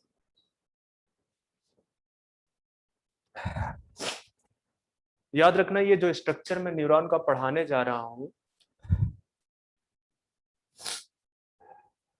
Multipolar neurons का स्ट्रक्चर पढ़ा रहा हूँ। ठीक है, अभी बाद में आपको पता चल जाएगा कि व्हाट इज मल्टीपोलर, एक टाइप है न्यूरॉन का। ठीक है, तो न्यूरॉन को अगर आप स्ट्रक्चरली देखोगे तो न्यूरॉन में आपको दो पार्ट नजर आएंगे। एक बॉडी, एक पार्ट जो उसको पूरा रेगुलेट करता है, उसका जो पूरा रेगुलेशन करता है, जिसको बोलते हैं सेल बॉडी। इसी सेल बॉडी का एक और नाम है साइटोन, सेल बॉडी और साइटोन, एक पार्ट वो है। दूसरा, इसके अलावा अगर न्यूरॉन्स में कुछ प्रेजेंट है तो वो प्रोसेसेस है। प्रोसेसेस कुछ नहीं होते हैं, these are the outgrowth arises from the cell body. मतलब जैसे ये मैं बता दूं कि ये सपोज कर लो आपकी सेल बॉडी है। ठीक है, सेल बॉडी, यहां से अगर कोई प्रोसेसेस इस तरह से एराइज हो तो इसको क्या बोलोगे, आउटग्रोथ है। ये बेसिकली क्या है, सेल से, सेल की जो सेल मेम्ब्रेन है वो बाहर की तरफ एक्सपेंड हो गई है, तो ये आउटग्रोथ है। ठीक है, तो प्रोसेसेस कुछ नहीं है, these are the outgrowth arises from the cell body. ठीक है, अब ये प्रोसेसेस बेसिकली दो टाइप के होते हैं, या यहाँ पे लिख दो पहले, outgrowth of cell body, outgrowth of cell body. ठीक है, अब ये प्रोसेसेस आपके दो टाइप के हैं, एक जो बड़े प्रोसेस हैं, दूसरे जो छोटे छोटे प्रोसेसेस हैं। पहले शॉर्ट प्रोसेसेस लिख दो, शॉर्ट प्रोसेसेस। ये जो शॉर्ट प्रोसेसेस हैं बच्चे, इन शॉर्ट प्रोसेसेस को हम बोलते हैं डेंड्राइट्स। जो छोटे छोटे प्रोसेसेस हैं, अभी पिक्चर में बताऊंगा। ठीक है, डेंड्राइट्स। और जो बड़े प्रोसेसेस हैं, लॉन्ग प्रोसेसेस, लॉन्ग प्रोसेसेस को बोलते हैं एक्सॉन। शॉर्ट प्रोसेसेस को डेंड्राइट्स और लॉन्ग प्रोसेसेस को एक्सॉन बोलते हैं। अब एक चीज याद रखना कि जो लॉन्ग प्रोसेस है एक्सॉन, वो ऑलवेज क्या होता है, वन। ठीक है, वन से ज्यादा नहीं होगा, या तो होगा या मतलब अगर होगा तो सिर्फ एक ही होगा और नहीं तो नहीं होगा। ठीक है, तो लॉन्ग प्रोसेस या एक्सॉन में अगर आप लिखो तो इस तरह से लिख सकते हो 0 to 1। ठीक है, 0 to 1 का मतलब है कि अगर हुआ, अगर प्रेजेंट है तो एक होगा, और नहीं तो हो सकता कि ना हो। शॉर्ट प्रोसेसेस आपके 0 to 2, मतलब नहीं भी हो सकते हैं, और नहीं वाली कंडीशन बच्चे कम ही आती है। ठीक है, नॉन पोलर न्यूरॉन्स जो है ना, बहुत सिंपल ऑर्गेनाइजेशन वाले न्यूरॉन्स का है। सिंपल ऑर्गेनाइजेशन ऑफ न्यूरॉन्स कहाँ पे पाया जाता है, सिलेंट्रेट्स में, हाइड्रा में, जैसे एग्जांपल बता दे। ठीक है, जहां पे सिंपल से न्यूरॉन्स थे। ठीक है, तो शॉर्ट प्रोसेसेस को डेंड्राइट बोलते हैं, लॉन्ग प्रोसेसेस को एक्सॉन बोलते हैं।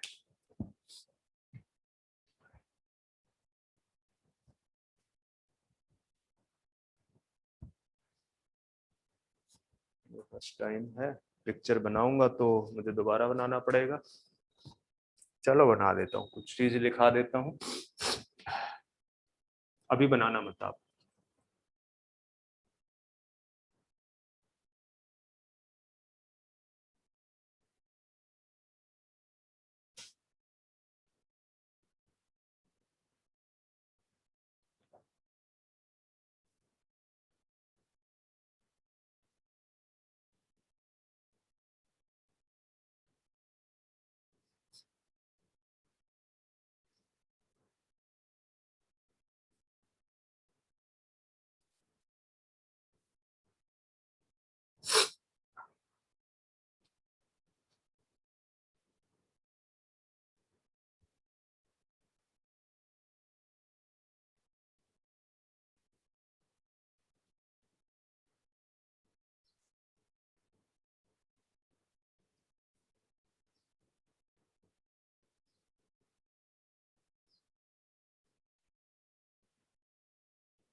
बाकी सारे ऐसे ही बना सकते हो, ठीक है।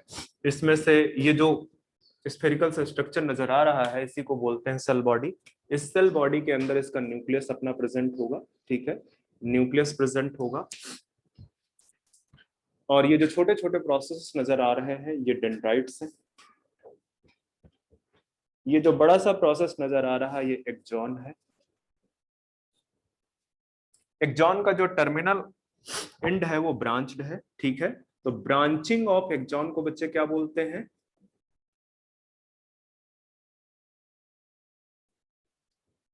टीलोडेंड्रिया। ब्रांचिंग ऑफ एक्सॉन को क्या बोलते हैं? टीलोडेंड्रिया, ठीक है। अच्छा, ये डेंड्राइट्स में मैंने कुछ इस तरह के प्रोसेस और बना दिए हैं, और छोटे छोटे प्रोसेस बना दिए हैं, इनको बोलते हैं डेंड्रॉन्स। जो और छोटे छोटे प्रोसेस डेंड्राइट्स एराइज जो है इनको डेंड्रॉन्स बोलते हैं, ठीक है। एक्सॉन का जो टर्मिनल एंड है जिसको टीलोडेंड्रिया बोलते हैं वो ग्लोबुलर, मतलब बिल्कुल एंड में जाके क्या हो जाता है, वो स्फेरिकल सा शेप ले लेता है, तो इसको बोलते हैं टर्मिनल एंड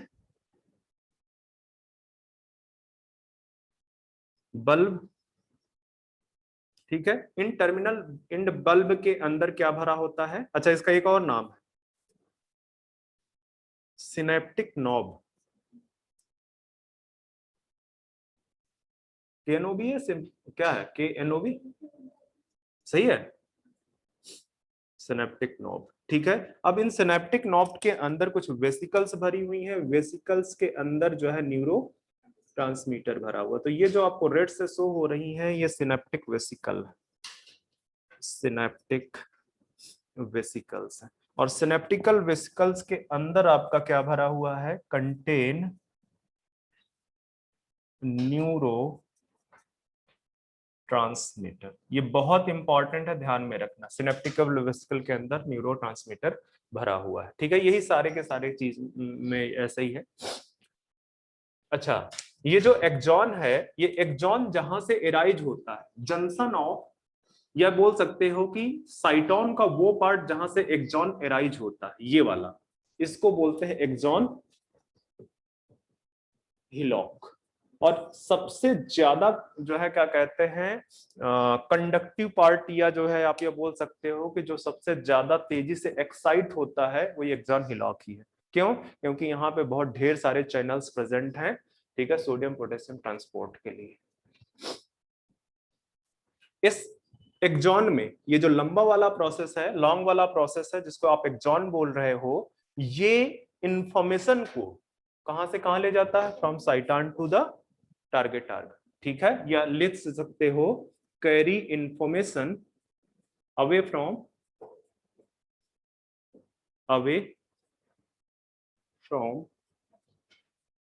सेल बॉडी और साइटोन, ठीक है। ये जो डेंड्राइट्स हैं ये इंफॉर्मेशन को कहां से कहां ले जाती हैं? या सीधे लिख दो कैरी इंफॉर्मेशन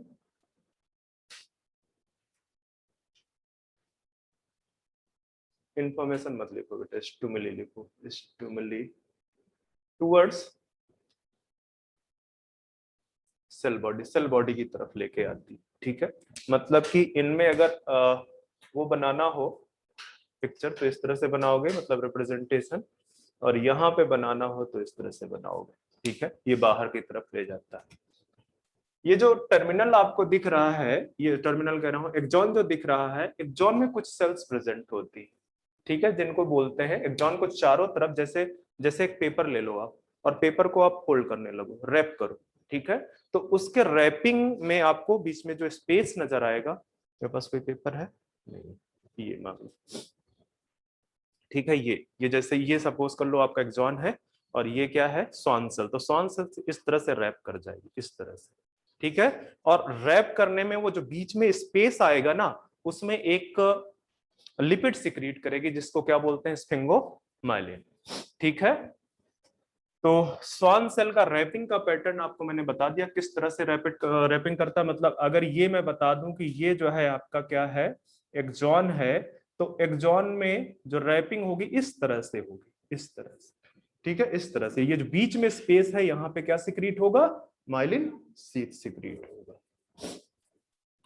चलो, तो यहाँ पे जो रिप्रेजेंटेशन होगा वो डिफरेंट होगा, इसलिए मैंने आपको इतना अलग से बताया।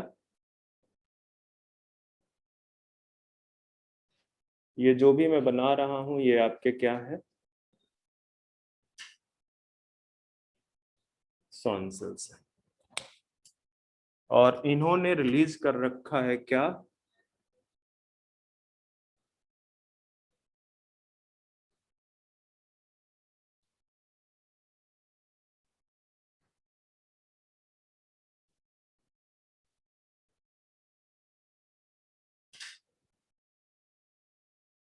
टाइम कितना हुआ बच्चे, 20 हो गया। चलो बंद करता हूँ, कुछ ज्यादा ही हो गया टाइम। ये आप लिख लो, ये स्वान सेल्स हैं, बाद में मैं आऊंगा। तो स्वान सेल्स ठीक है, इसके अलावा बाद में करेंगे, कुछ ज्यादा टाइम हो गया।